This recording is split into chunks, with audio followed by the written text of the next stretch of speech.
राधे राधे, हर हर महादेव। आप सभी को अनंत चतुर्दशी की ढेरों सारी बधाई, ढेर सारी शुभकामनाएं। मित्रों, कथा के अनुसार एक बार महाराज युधिष्ठिर ने राजसूय यज्ञ किया। उस समय यज्ञ मंडप का निर्माण सुंदर तो था ही, अद्भुत भी था। वह यज्ञ मंडप इतना मनोरम था कि जल व थल की भिन्नता प्रतीत ही नहीं होती थी।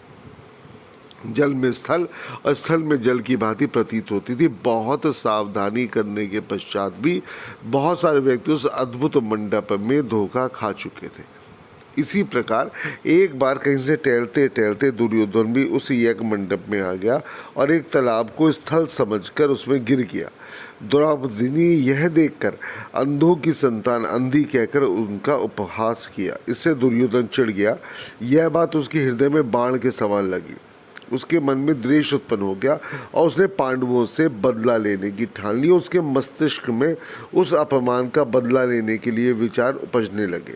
उसने बदला लेने के लिए पांडवों को द्यूत कीड़ा में हराकर उस अपमान का बदला लेने की सोची। उसने पांडवों को जुए में पराजित कर दिया। पराजित होने पर प्रतिज्ञा अनुसार पांडवों को 12 वर्ष के लिए वनवास भोगना पड़ा। तो वन में रहते हुए पांडव अनेक कष्ट सहते रहे। तब एक दिन भगवान श्री कृष्ण जब मिलने आए, तब युधिष्ठिर ने उनसे अपना दुख कहा और दुख दूर करने का उपाय पूछा। तब भगवान श्री कृष्ण ने कहा, हे युधिष्ठिर, तुम विधि पूर्वक अनंत भगवान का व्रत करो। इससे तुम्हारा सारा संकट दूर हो जाएगा और तुम्हारा खोया राज्य पुनः प्राप्त हो जाएगा। इस संदर्भ में भगवान श्री कृष्ण ने उन्हें कथा सुनाई कि प्राचीन काल में सुमंत नाम का एक नेक तपस्वी ब्राह्मण था। उसकी पत्नी का नाम था दीक्षा। उसकी एक परम सुंदरी धर्मपरायण तथा ज्योतिर्मयी कन्या थी जिसका नाम था सुशीला। सुशीला जब बड़ी हुई तो उसकी माता दक्षा की मृत्यु जब हो गई तो पत्नी के मरने के पश्चात सुमंत ने कर्कशा नामक स्त्री से दूसरा विवाह कर लिया। सुशीला का विवाह ब्राह्मण सुमंत ने कौंडिन्य ऋषि के साथ कर दिया। विदाई में कुछ देने की बात पर कर्कशा ने दामाद को कुछ ईंटें और पत्थरों के टुकड़े बांध कर दिए। कौंडिन्य ऋषि दुखी हो अपनी पत्नी को लेकर अपने आश्रम की ओर चल दिए, परंतु रास्ते में ही रात हो गई।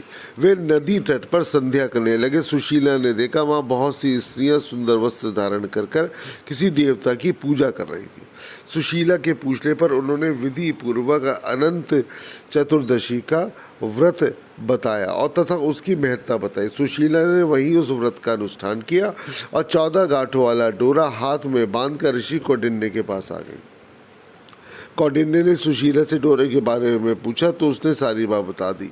उन्होंने डोरे को तोड़कर अग्नि में डाल दिया। इससे भगवान अनंत जी का अपमान हुआ। परिणामतः ऋषि कौंडिन्य दुखी रहने लगे। उनकी सारी संपत्ति नष्ट हो गई। इस दरिद्रता का उन्होंने अपनी पत्नी से कारण पूछा तो सुशीला ने अनंत भगवान का डोरा जलाने की बात कही। पश्चाताप करते हुए ऋषि कौंडिन्य ने अनंत डोरे की प्राप्ति के लिए वन में चले गए। वन में कई दिनों तक अटकते भटकते निराश होकर एक दिन भूमि पर गिर पड़े।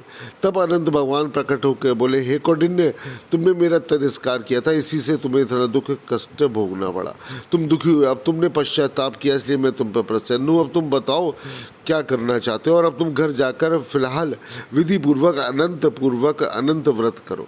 14 वर्ष पर्यंत व्रत करने से ही तुम्हारा दुख दूर हो पाएगा। तुम धन धान्य से संपन्न हो जाओगे। कौंडिन्य ने वैसे ही किया। उन्हें सारे क्लेशों से मुक्ति मिल गई। श्री कृष्ण की आज्ञा से युधिष्ठिर ने भी अनंत भगवान का व्रत किया, जिसके प्रभाव से पांडव महाभारत के युद्ध में विजयी हुए तथा चिरकाल तक राज्य करते रहे। श्री कृष्ण गोविंद हरे मुरारी, हे नाथ नारायण वासुदेवा। हरे कृष्ण कृष्ण कृष्ण हरे हरे, हरे राम राम राम हरे हरे, हरे राम राम राम हरे हरे, हरे कृष्ण कृष्ण कृष्ण हरे हरे। राधे राधे।